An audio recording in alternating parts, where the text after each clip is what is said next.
Hi! Hello! Welcome to my channel 'Shankar vlogs'.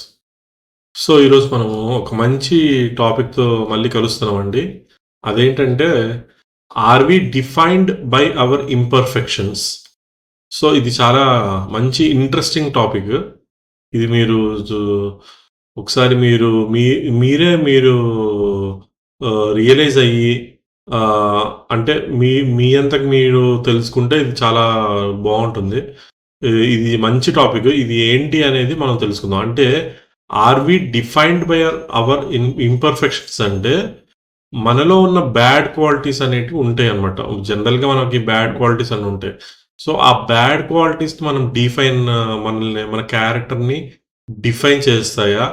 లేదంటే మన మన బ్యాడ్ క్వాలిటీని బేస్ చేసుకొని బయట వాళ్ళు మనల్ని క్యారెక్టర్ బేస్ అని అంటే వీడు ఇలాంటోడు, వాడు ఇలాంటోడు అనే వాళ్ళు అలాగా మాట్లాడుకుంటారు కదా! సో, అది ఆ బ్యాడ్ క్వాలిటీ బేస్ చేసుకొని అది డిఫైన్ చేస్తామా?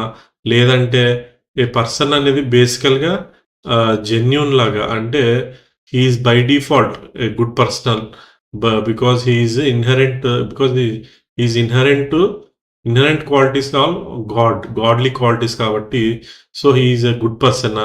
లేదంటే he is basically innate nature ఏంటి?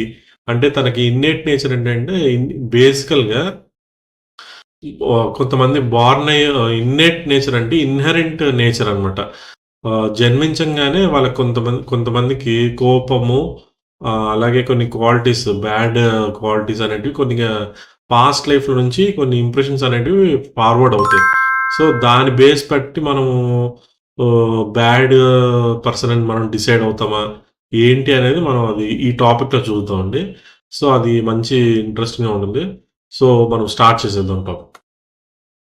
సో, ఇదేంటంటే the Bhagavad Gita teaches that qualities or tendencies of a person whether good or bad do not define the person's essential self or soul.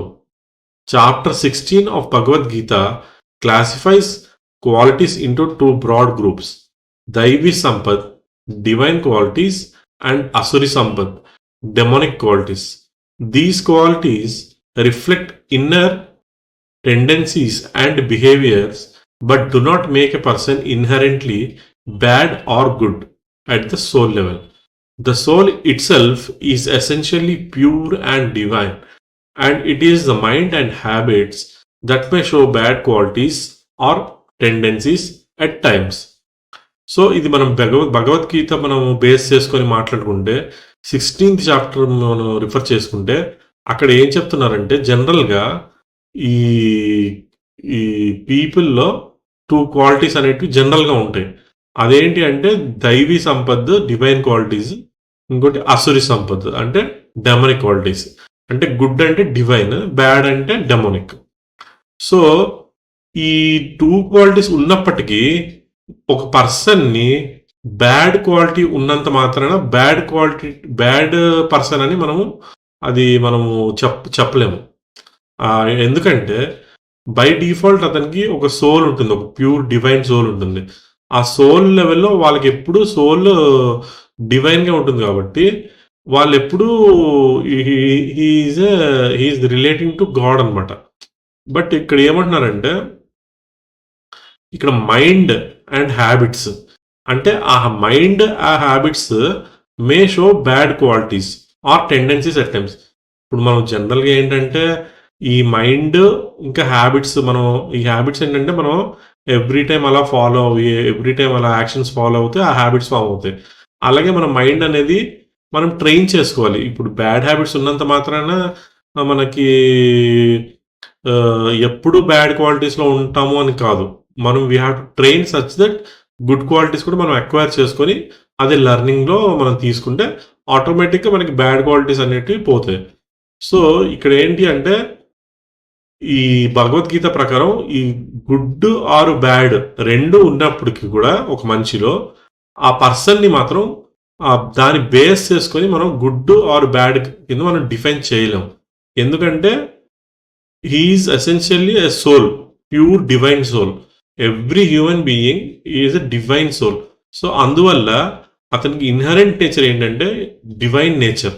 So of course bad qualities ఉన్నప్పటికీ కూడా he can improve from bad qualities to good qualities and transform his life into divine nature అనమాట. So అది చెప్తున్నారు. So these qualities reflect inner tendencies and behaviours but do not make a person inherently bad or good at the soul level.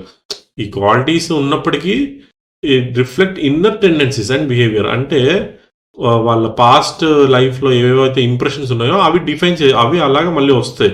అలాగే ఆ behaviours అనేటివి ఉంటాయి. But అంత ఉన్నంత మాత్రాన ఆ పర్సన్ని మాత్రం ట్యాగ్ చేయలేం మనం. హీఈస్ ఎ బ్యాడ్ పర్సన్ అని మనం ట్యాగ్ చేయలేం. బట్ అది చెప్తున్నారు, every person is a purely divine in nature అని. ఇంకోటి next point, the Gita emphasises inner growth, self awareness and transformation through cultivating divine qualities such as fearlessness, purity, compassion, self-control, truthfulness, and detachment. Even if a person exhibits bad qualities, these do not make them a bad person permanently, because change and spiritual evolution are always possible through self-effort and spiritual practice. So ఇక్కడ ఏం చెప్తున్నారంటే గీత emphasize అంటే భగవద్గీత మనకి ఎప్పుడు కూడా అది inner growth, self awareness, life transformation ఇవన్నీ మనకి అది చదివితే మనకి ఇవన్నీ కూడా మనకి కల్టివేట్ అయ్యే ఛాన్సెస్ అని హై అనమాట. So through cultivating divine quality such as fearlessness, purity అంటే ఇవన్నీ కూడా సాత్విక్ గుణాస్. Fearlessness, purity, compassion, self control, truthfulness and detachment. So ఇవన్నీ మనం కల్టివేట్ చేసుకుంటే ఆటోమేటిక్గా మనము బ్యాడ్ క్వాలిటీస్ అనేటివి అవంతకమే తొలగిపోతాయి. So even if a person exhibits bad qualities, even ఒక పర్సన్ బ్యాడ్ క్వాలిటీస్ ఉన్నా కూడా ఆ క్వాలిటీస్ ఉన్నప్పటికీ కూడా అది ఆ పర్సన్ని బ్యాడ్ చేసే ట్యాగింగ్ మాత్రం మనం చేయకూడదు. అలాగే అది it's invalid to tag a person as a bad person based on the bad quality and these do not make them a bad person పర్మనెంట్గా బ్యాడ్ పర్సన్ అనేది చెయ్యదు ఆ బ్యాడ్ క్వాలిటీస్ ఉన్నంత మాత్రం. Because change and spiritual evolution are always possible. Because change అనేది ఎప్పటికైనా possible, అలాగే spiritual growth, spiritual evolution అనేది ఎప్పటికైనా పాసిబుల్ త్రూ సెల్ఫ్ ఎఫోర్ట్ అంటే స్వయం కృషి అండ్ స్పిరిచువల్ ప్రాక్టీస్తోని ఎప్పటికైనా సాధ్యం అవుతుంది. మనం మంచి క్వాలిటీస్ అనేటివి పొందగలిగితే అది మనకి స్పిరిచువల్ గ్రోత్గా ప్రోగ్రెసివ్ డెవలప్మెంట్గా ఫార్మ్ అయ్యి మనం ఎప్పటికీ డివైన్ నేచర్తో మనం దగ్గర ఉంటాం.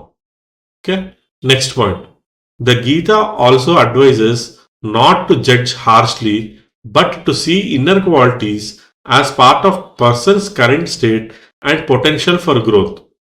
The focus is on overcoming bad habits with positive qualities rather than condemnation. Bad qualities are seen as symptoms of ignorance or imbalance, tamas and rajas gunas, which can be transformed by developing sattvic qualities. ఇక్కడ ఏమంటున్నారంటే మనము హార్ష్గా ఏ పర్సన్ని judge చేయకూడదు. అంటే he's ఎ bad person, ఈ based on that quality అని మనం ఎప్పటికీ కూడా ఆ జడ్జ్ అనేది ఎప్పటికీ చేయకూడదు హార్ష్లీ. బట్ టు సీ అంటే బట్ మనం ఆ పర్సన్ ఎలా ట్రీట్ చేయాలంటే ప్రజెంట్ స్టేట్ అతను కొద్దిగా బాగాలేదు అంటే అతను ప్రజెంట్ స్టేట్ కొద్దిగా బాగాలేదు, but he is capable of growth, spiritual గ్రోత్గా ఫార్మ్ అయ్యే ఛాన్స్ ఉంది. కాబట్టి మనం కరెంట్ స్టేట్ ఒకటి బాగాలేదు, but he is capable of growth అని మనం ట్రీట్ చేయాలి. అంతేగాని మనం హార్ష్గా జడ్జ్ చేయకూడదు. ఒక పర్సన్కి బ్యాడ్ క్వాలిటీ ఉన్నంత మాత్రాన ఎప్పటికీ అతన్ని జడ్జ్ అయితే అలా చేయకూడదు. ఇంకొకటి, ద ఫోకస్ ఎప్పటికీ కూడా బ్యాడ్ క్వాలిటీస్ని తొలగించి పాజిటివ్ క్వాలిటీస్ని పెంచుకోవాలి. పాజిటివ్ క్వాలిటీస్ని పెంచుకునే పెంచుకునేటట్టు ఉండాలి. రాదర్ దెన్ కండెమ్నేషన్, అంటే ఈ స్కోల్డింగ్, ఈ సెన్ష్యూర్, అంటే ఈ ఇన్సల్టింగ్ ఇవన్నీ చేయడము వేస్ట్. ఇవన్నీ కన్నా ఫోకస్ ఈజ్ ఆన్ ఓవర్కమింగ్, అంటే వాళ్ళని ఈ హ్యాబిట్స్కి మార్పించి గుడ్ హ్యాబిట్స్కి మార్పించి ఈ బ్యాడ్ హ్యాబిట్స్ని తొలగించేటట్టు చేయాలి. Okay, bad qualities are seen as symptoms of ignorance or imbalance. అంటే bad qualities symptoms of ignorance, అంటే మీకు ఎలాగో తెలిసింది ఇంబ్యాలెన్స్. బ్యాడ్ క్వాలిటీస్ ఎలాగో అది ఇమ్మెచ్యూర్ క్వాలిటీస్ అలా ఉంటాయి అనమాట. సో అవి ఇగ్నోరెన్స్ కింద ట్రీట్ చేసి అలాగే ఇంబ్యాలెన్స్ కింద ట్రీట్ చేయాలి. ఇవన్నీ ఏంటంటే tamas and rajas gunas which can be transformed, అంటే ఇవన్నీ ట్రాన్స్ఫార్మ్ అవుతాయి ఎప్పుడు మనం సాత్విక్ క్వాలిటీస్ డెవలప్ చేసుకుంటే. ఈ తమస్ రజస్ గుణస్ అనేటివి తొలగిపోయి మళ్ళీ మనము సాత్విక్ స్టేట్లో వస్తాం. సో లాస్ట్కి in summary, having a bad quality are tendency does not make someone a bad person according to the Bhagavad Gita. The soul remains pure and everyone has the potential for spiritual growth and purification through cultivating divine qualities and self-awareness. So మనము లాస్ట్లో ఏంటంటే ఒక summary కింద ఇది ఏం చెప్తామంటే, ఒక పర్సన్ని బ్యాడ్ క్వాలిటీ ఉన్నంత మాత్రాన అది బ్యాడ్ పర్సన్ లాగా మనం ట్రీట్ చేయకూడదు అకార్డింగ్ టు భగవద్గీత. బికాస్ అతని సోల్ అనేది ఎప్పటికీ ప్యూరే, డివైన్ నేచరే. అండ్ ఎవ్రీవన్, అంటే అతనికి కూడా ఆ పొటెన్షియల్ ఉంది ఫర్ స్పిరిచువల్ గ్రోత్కి అండ్ ప్యూరిఫికేషన్, అంటే అతనికి ప్యూరిఫై అయ్యే క్యాపబిలిటీ కూడా ఉంది త్రూ కల్టివేటింగ్, అంటే అతని కల్టివేట్ చేసుకోవాలి. ఒక divine qualities, self awareness cultivate చేసుకొని అతను ట్రాన్స్ఫార్మ్ అవ్వచ్చు. సో ఇప్పుడు మనము దీన్ని బట్టి మనం కంక్లూషన్ ఏమి ఇవ్వచ్చు అంటే, ఒక బ్యాడ్ పర్సన్, ఒక బ్యాడ్ క్వాలిటీ ఉంటే అతను బ్యాడ్ పర్సన్ అని మనం ఎప్పుడు లేబుల్ కానీ ట్యాగ్ కానీ చేయకూడదు. ఎందుకంటే అతని సోల్ అనేది ఎప్పుడు ప్యూర్గా ఉంటుంది, డివైన్ నేచర్తో ఉంటుంది కాబట్టి. So according to Bhagavad Gita we have to treat him as a divine soul, but he can be transformed into divine he can be transformed into divine qualities by cultivating self-awareness and sattvic gunas. So ఇవన్నీ మనము మైండ్లో పెట్టుకొని మనం అందరూ కూడా spiritual గ్రోత్కి, ప్యూరిఫికేషన్కి వాళ్ళు transform అయ్యే ఛాన్సెస్ అయితే కంపల్సరీ ఉన్నాయి. సో అవి గుర్తుపెట్టుకొని through cultivating and divine qualities and self awareness, అంటే ఈ డివైన్ క్వాలిటీస్ని మనం వాళ్ళు హ్యాబిచుయేట్ చేసుకొని అలాగే ఈ సెల్ఫ్ అవేర్నెస్ కూడా వాళ్ళు కల్టివేట్ చేసుకుంటే వాళ్ళ లైఫ్ ట్రాన్స్ఫర్మేషన్ అనేది కానీ అది it's huge possibility. So life transformation into spiritual growth అనేది it's a huge possibility. So this says that whether a person is imperfect or having bad qualities, then he cannot be labeled as a bad person. He can only be treated as a divine soul. So అదండి conclusion. So నేను references use చేశాను. References ఇది link పెట్టాను కదండి, ఈ link మీరు go through చేస్తే ఆ క్వశ్చన్ అండ్ ఆన్సర్ అనేది రెస్పాన్స్ వస్తుంది. సో మీకు ఇదే అండి ఈరోజు టాపిక్. మనము మళ్ళీ నెక్స్ట్ సెషన్తో మంచి టాపిక్తో కలుస్తాం. అంతవరకు బాయ్, థ్యాంక్ యూ.